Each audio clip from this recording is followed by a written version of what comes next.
Welcome to the Monocle Banking Podcast, proudly curated by Monocle Solutions. As always, I'm your host, Michael Avery, and the old joke is, how do you spot someone at a dinner party who works in private equity? Well, they're the first one looking for the exits, and today's guest is leading a strategic move in exactly that direction. Private equity is a fairly opaque world of high-stakes deals, whispered negotiations, and the kind of returns that make traditional asset managers break out in a cold sweat. It's a world of surgical turnarounds, big bets, and sometimes bruising lessons. And few people have walked this road as extensively as my guest today, Anthonie de Beer, who's the CEO of Ethos Capital.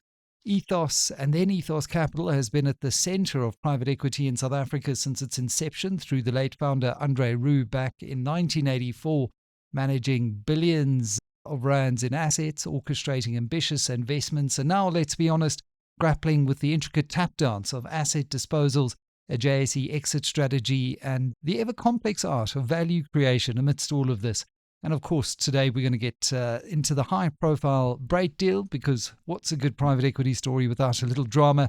Beyond the balance sheets, we'll also unpack what it takes to build and sustain a career in this high-stakes arena, how the Rohatyn Group's takeover is shaping the firm's next moves, and where Anthonie sees private equity going in Africa. So whether you're an investor or a deal maker or just someone who enjoys a good story about risk and reward, you'll certainly want to stay tuned for this one.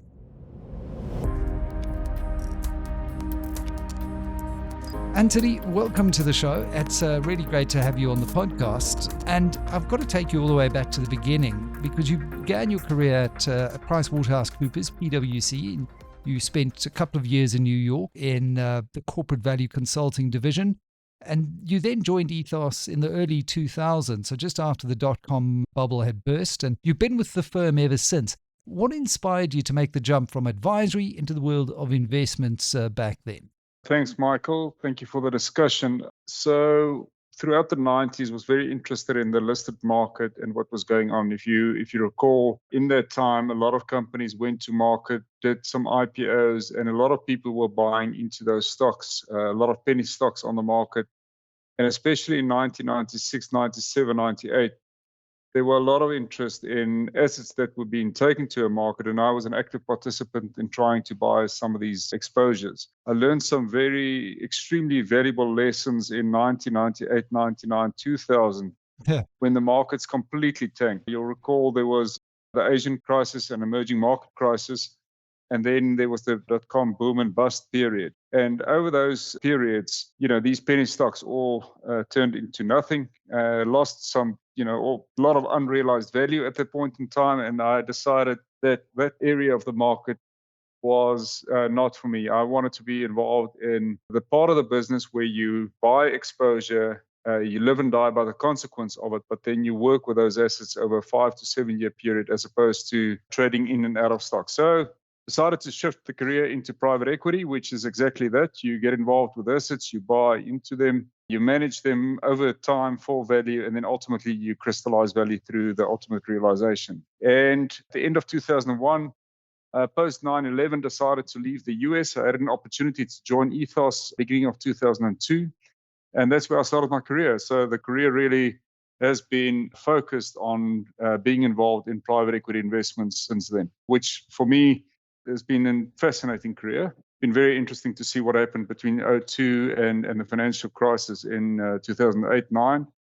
And then also through the Zuma period, which was an extremely difficult period for private equity generally in emerging markets in Africa and South Africa as well. So it's been an interesting ride, yeah. Interesting, as the old Chinese curse goes. And there's been an evolution, hasn't there? I mean, from the early days of Barbarians at the Gate and the fall of RJR Nabisco, and that was, I think, published in the early 90s. It was very much, the private equity, American model of private equity was about leveraging up a target, an acquisition, and gearing up the balance sheet, juicing the returns, maybe stripping some of the assets, selling off the various parts. And private equity, certainly in the South African sense, has been rather different. As you say, it's more about growing, building, seeing some strategic value that you can add, and then exiting a company that is in a far healthier position. But there was a period of leverage. I mean, if you look at the Edcon deal leading up to the 07-08 financial crisis, When you look back over the 2 decades at Ethos that you've been there, you've likely seen it all, as you mentioned. What have been a couple of the pivotal moments in your career that shaped you as a leader?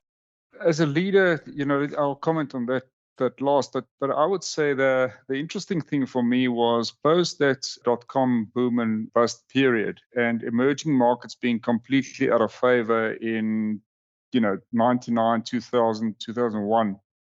It was interesting to see the shift back into emerging markets and people looking for yield. So that period from '03 to the financial crisis in '08, '09, that was quite a purple patch for emerging markets. A lot of capital was flowing back into it.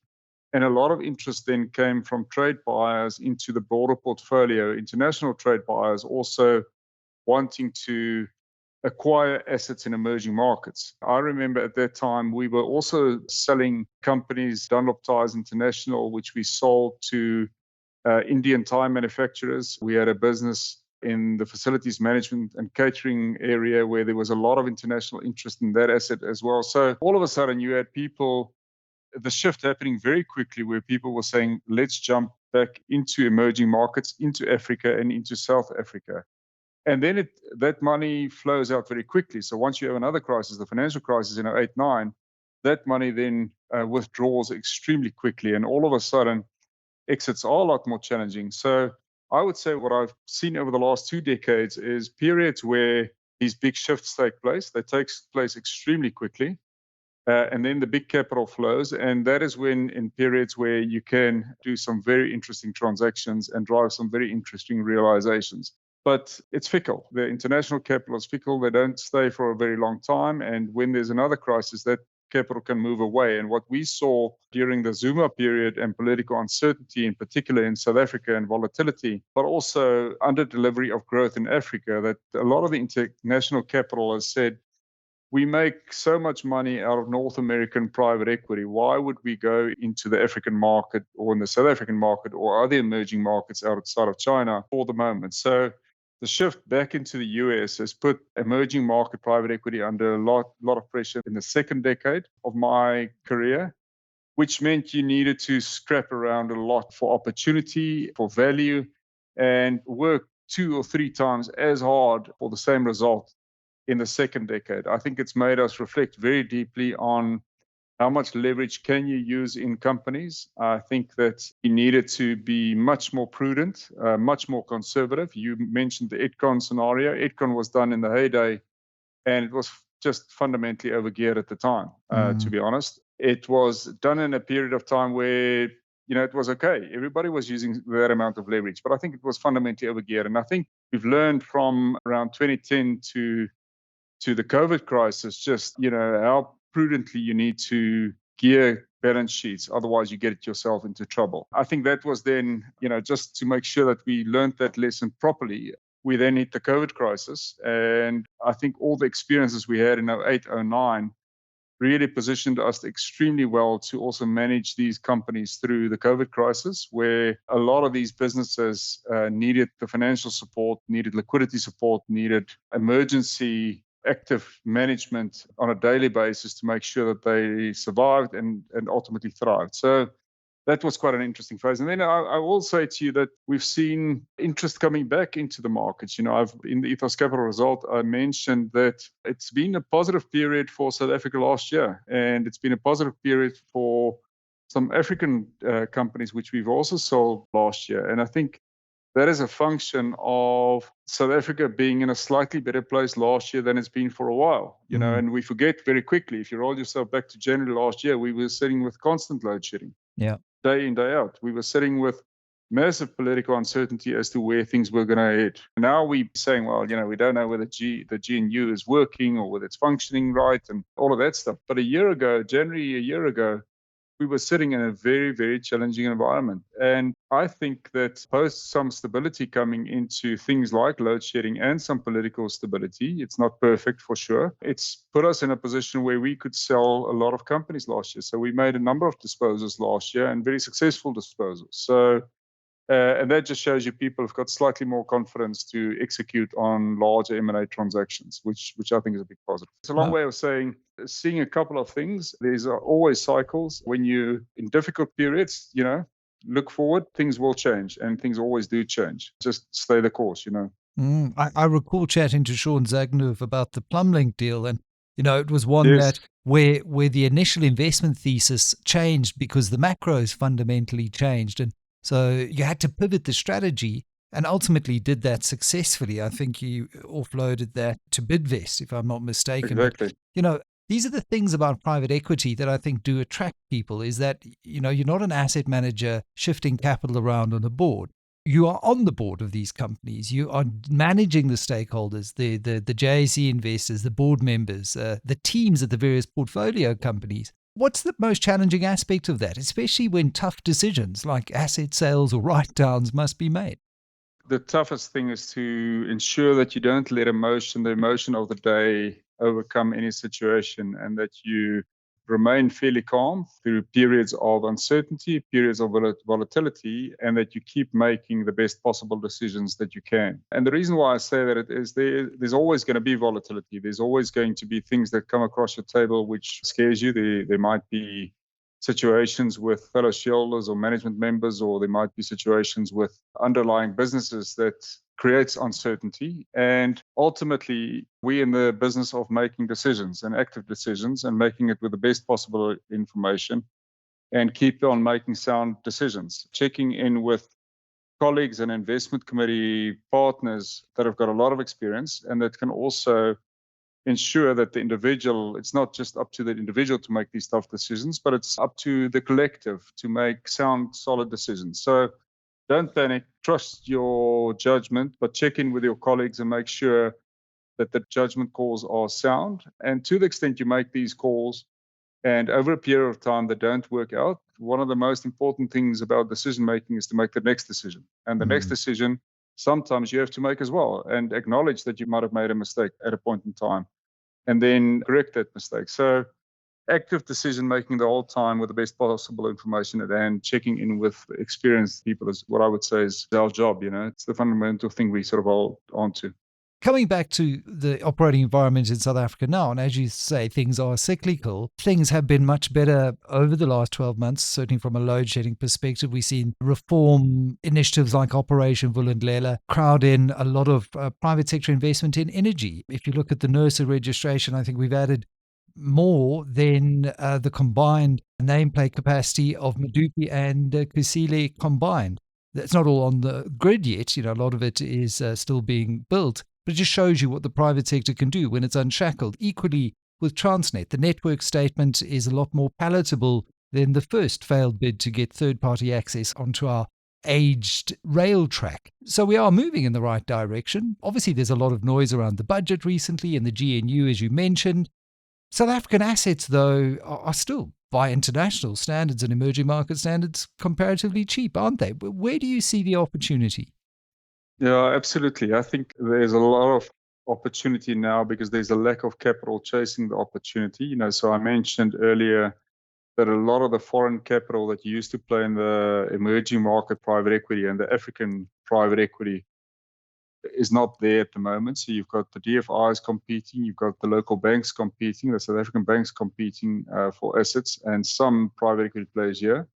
But there are very few. It's really a benign competitive environment. And that just means that prices have come down. They've come down dramatically. And if you look at the Ethos Capital vehicle as well, it still trades at a deep discount to NAV. Now, maybe you don't believe our NAV, but if you apply that discount, it just means it trades at a very inexpensive multiple compared to what we've seen before. So I think that's the opportunity, is finding quality assets that are really operating now at extremely good prices. And I think the prices have come down dramatically. We see that. And we're hunting for opportunity. We're also hunting for opportunity where investors run scared. So you also find in periods like this, last year with the uncertainty that crept in around the GNU and load shedding, just before that, a lot of the international investors said, look, we just want out. And that creates opportunity to execute on trades at a decent value. That's where the private equity industry started in 1984, is when people ran scared of South Africa.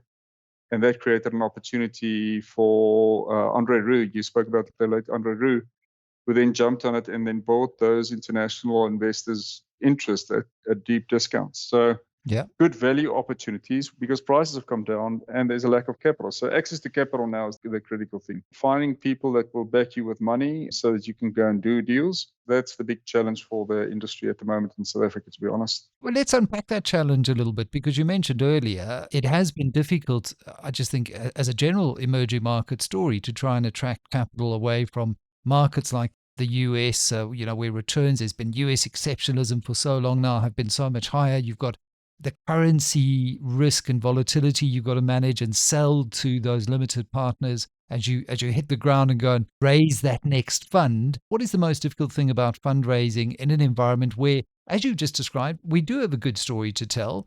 But back to your point around the valuation gap, I think at one stage Ethos Capital shares traded at, I think it was a 50% discount to NAV. It narrowed to about 30% after the recent actions. So there is still a disconnect. Yeah, there's still a disconnect. And I think mentioned a bit earlier when we spoke about the decade in the 2000s is how quickly it shifted from '01, '02, '03. So once things changed and emerging markets got back into favor, all of a sudden the capital came back into the market. I think right now that shift has not taken place yet.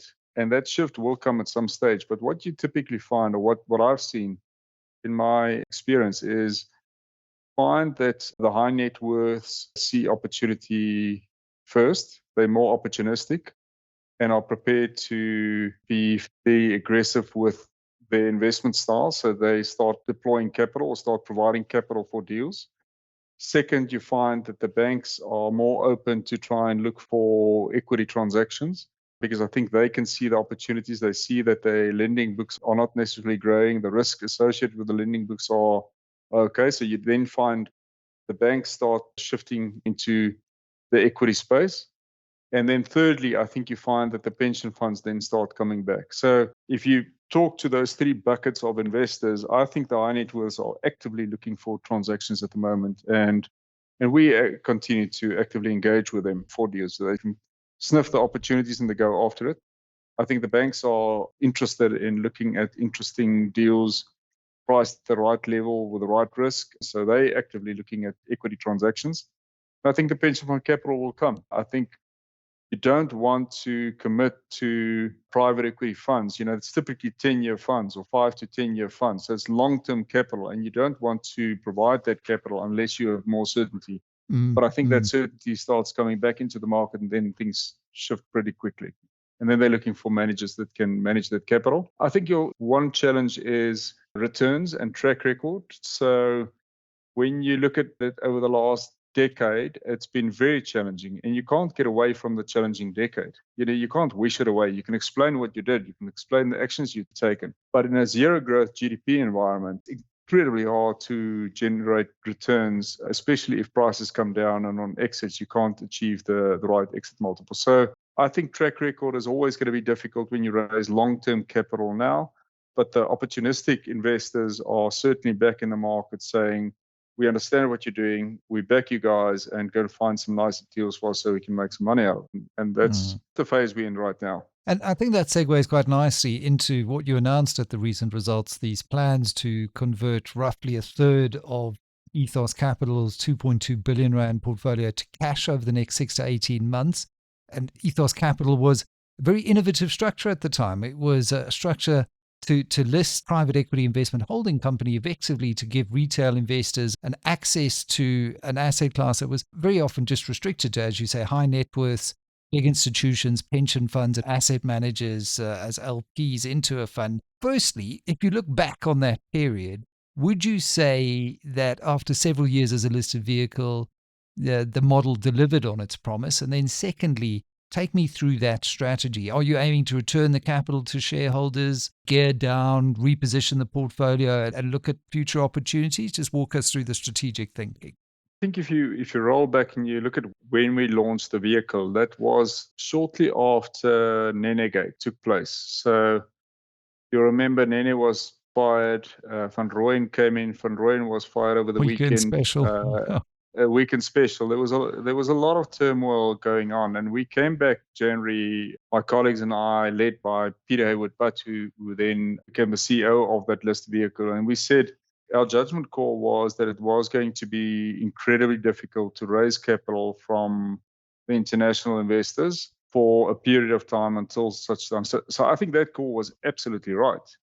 And at that point in time, the listed market gave us the benefit of the doubt to say, we will back you into a vehicle to come and create a private equity vehicle on the market, and we will provide you with the capital. So I think the judgment call on capital formation and the challenges with capital formation was absolutely right. The capital was available in the listed market for vehicles like this. I think with hindsight, the listed market is not patient enough with the private equity life cycle in that you need to make commitments to underlying funds. You then need to deploy that into assets over a period of time, a 3, 4, 5-year period of time. And you need to drive the value creation strategies. And that long-term nature and cycle of it, I think that the listed market doesn't necessarily have the patience for that long-term cycle of it. They want to trade in and out of stock. And now half the money they gave you is still in cash. No, they don't want the cash. They'd rather you just deploy it quickly and buy something and grow it. Where the patience that you need for these vehicles might not suit the listed market. And I think with hindsight, that's maybe been one of the challenges is you've now taken the cash over time, deployed it into assets which are illiquid by nature, and which does take time to grow and develop in value and crystallize value. But as I reported last week, we are now in that phase, in that cycle where we are very much no further commitments. We're not using capital to make further commitments. We are on the value creation phase. Our NAV grew by almost 20% over the last 6 months. So the underlying assets are performing. Our star performer is a company called Optasia, but the rest have also done particularly well. And we're also now driving realizations, and the exits are typically at premiums to the NAV that we hold it at. So we're trading at a discount. We're exiting at premiums to NAV. And we're using that cash to now effectively give it back to investors. So I'm hoping that the investors, after quite a long journey, will reap the rewards now of the investment commitment to us. We had a very stable shareholder base. If you look at the trades, it trades on very thin volume. Our large shareholders are all in it. They stay in it, and they sort of back our plans to now create value and do the return of capital to them over the next while. So my commentary around the next 18 months, it's just when we sort of look into the crystal ball, which you can't do, and we just look at when the businesses are ready and ripe for realization, we think that around a third of the vehicle's NAV could be realized over the next 6 to 18 months. And then the rest of them is slightly longer term. And, we can't just tomorrow go out there and just sell it. The nature of our interest and our control in these underlying companies means that you've got to be very sensible in the way that you ultimately sell out of it. So that's why we've got about 2/3 still sitting in the longer term bucket, which will take a couple of years to get done. But that will be positive. We can sell 3 or 4 assets in the next 6 to 18 months. I think that would be a decent result for our investors. Let's talk about Optasia, a fintech business, as you say, one of the stars of the portfolio, one of your largest investments. I think it's around 30% of the portfolio. You have previously considered exiting via a potential listing, possibly in Dubai from what I've read, but also you did mention the option of a strategic trade buyer, so keeping those options open. What is your current approach to monetizing Optasia? And what makes this asset so attractive to the market when you look at the ability to realize value, as you say, balancing the desire for a good exit valuation with the need to realize liquidity? Michael, we put a presentation onto the Ethos Capital website yesterday, providing more detail and information on the Optasia business, together with an overview from the CEO of the company, Basim. I think the reason for that is if you look at Optasia and the importance in Ethos Capital's exposure, it's very important. It's 48% of our investment value. So it's very important, our involvement in this, but it's very important for the Ethos Capital investors to have a better sense of this company and the prospects for this business. We like it, and we liked it from the beginning because the fintech nature of it, operating in the financial distribution of airtime credit and microfinance to a broad range of customers through a highly scalable business model, incredibly scalable business model across emerging markets. We found that fascinating. And at the time, Nigeria was almost 50% of the business. So there was quite a bit of risk. And you mentioned earlier in your introduction taking on some risk. We did take on some risk. We took on a business that had some country risk and some product risk. It was very much focused on airtime credit. Today, a couple of years later, this business has diversified across so many geographies in emerging markets with multiple products.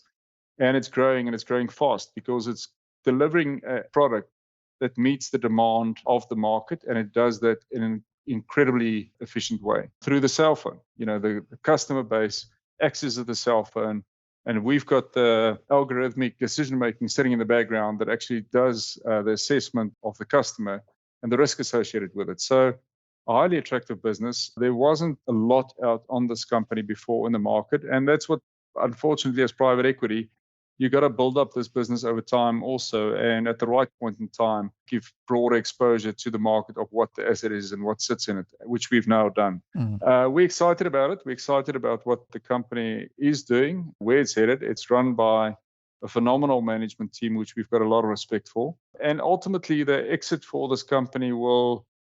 somebody said to me the one day, you should never run around and be desperate for exits. They will become self-evident if you're running a good business. I think the exit of this will become self-evident ultimately when more investors start looking at this. If you are a financial institution somewhere and you stare at this business, you got to say, well, this is quite an interesting asset. Yeah. In emerging markets, providing on a highly scalable basis product in the financial inclusion or the financial services space to a broad range of customers. This is maybe something I should look at. It's profitable, it makes good margins, and it generates a lot of cash. So very, very interesting asset. We like it. It continues to be a disproportionate piece of our asset exposure now, and it's a function of, A, we're selling other companies in Ethos Capital, but B, this business also grows a lot. So it's performing really well. But, we've explained this risk to the investors, and I think they're acutely aware of the concentration risk that sits in Optasia as far as Ethos Capital is concerned. But it's still a compelling, as you say, asset that you're building for a potential target from maybe a larger financial institution, trade buyer, looking for that exposure into emerging markets. And there's a lot of very interesting innovation using alternative data points and credit scoring models to provide credit in emerging markets, building thicker files on those previously thin file customers. And we can talk for a long time about what's happening in the South African market and the mini war that's going on between some of the fintechs and the banks around opening up open banking and open APIs and sharing that data. I think the regulators need to certainly step up there if we're going to see the same kind of innovation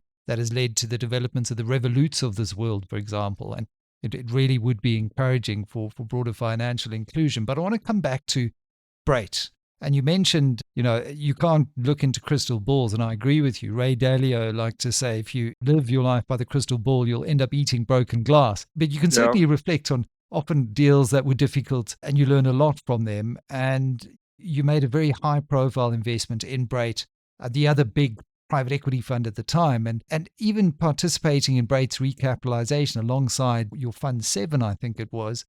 But the performance did disappoint. And in your view, what went wrong with the Brait deal? Were the challenges primarily due to external market factors, the debt that Brait was carrying, or were there aspects of the investment thesis that in hindsight were just flawed?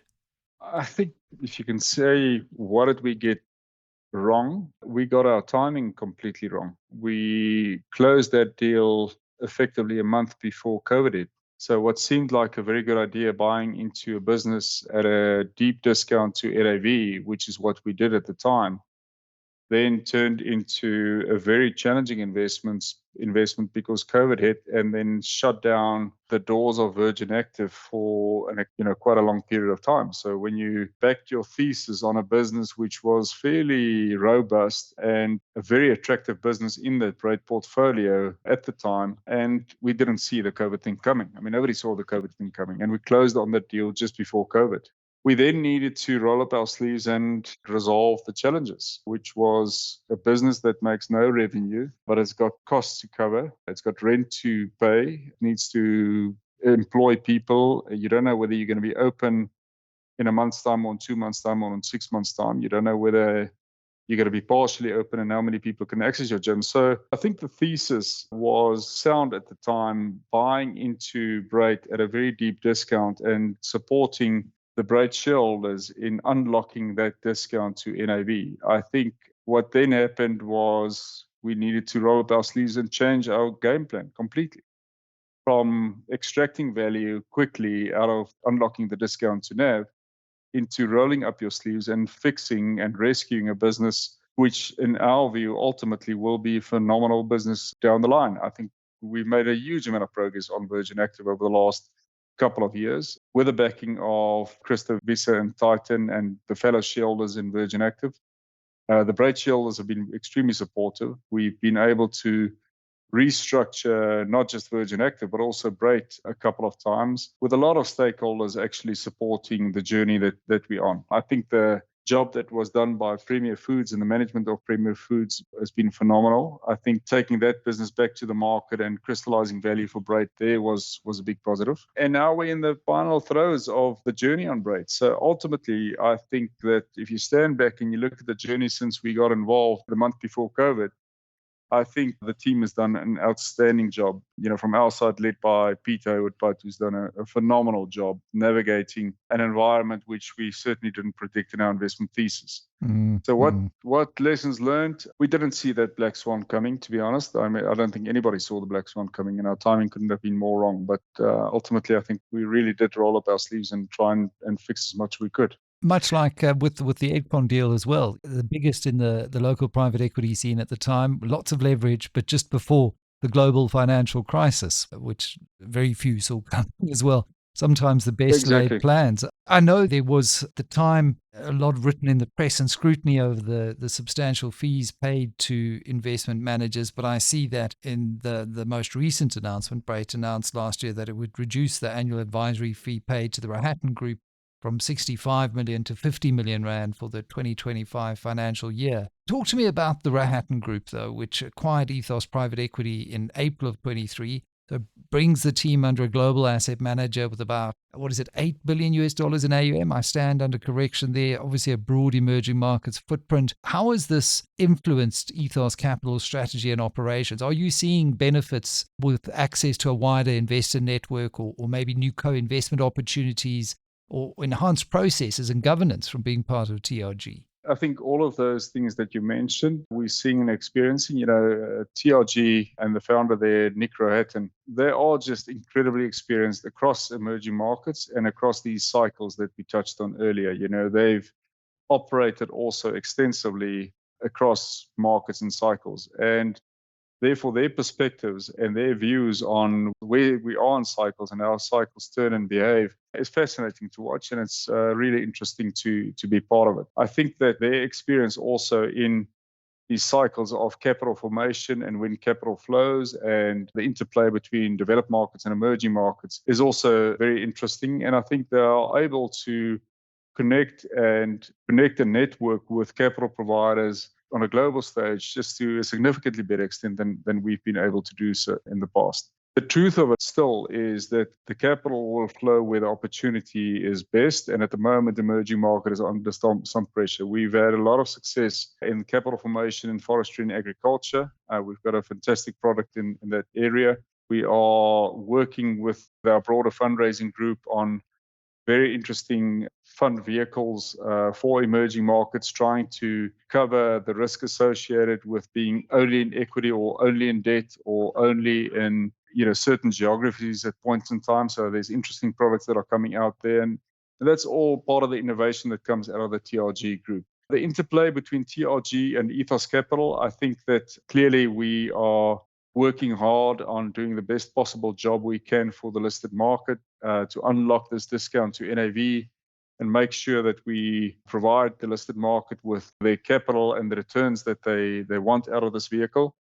And we are also continuously engaging with the listed market and saying to them, look, we've got skill and capability that we can help you resolve some other challenges or other situations down the line. And we hope, those conversations continue to be constructive, and we'll continue to engage with those large listed market investors to say, So once we're done with Brait or once we're done with Ethos Capital, let us come and help you take on another challenge. And there might be other challenges in the market that we can go and can do. So that would be the interplay in future between us and the listed market.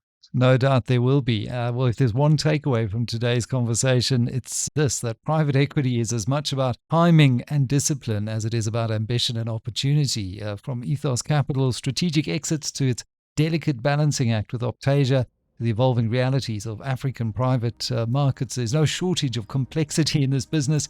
Anthonie de Beer has walked us through the highs and the lows, the wins and the hard lessons, and what it really takes to keep a firm at the forefront of private equity investing in the region. We've spoken about Ethos's past, its present strategy, and perhaps most importantly, where the next wave of investment opportunities might lie. Anthonie, thanks so much for taking us behind the curtain, and we wish you every success in building out on that future strategy. Take care. And to all our listeners, if you've enjoyed this deep dive into private equity's inner workings, make sure to subscribe to the Monocle Banking Podcast for more insights from the movers and shakers of finance. Until next time, I'm Michael Avery. Stay curious.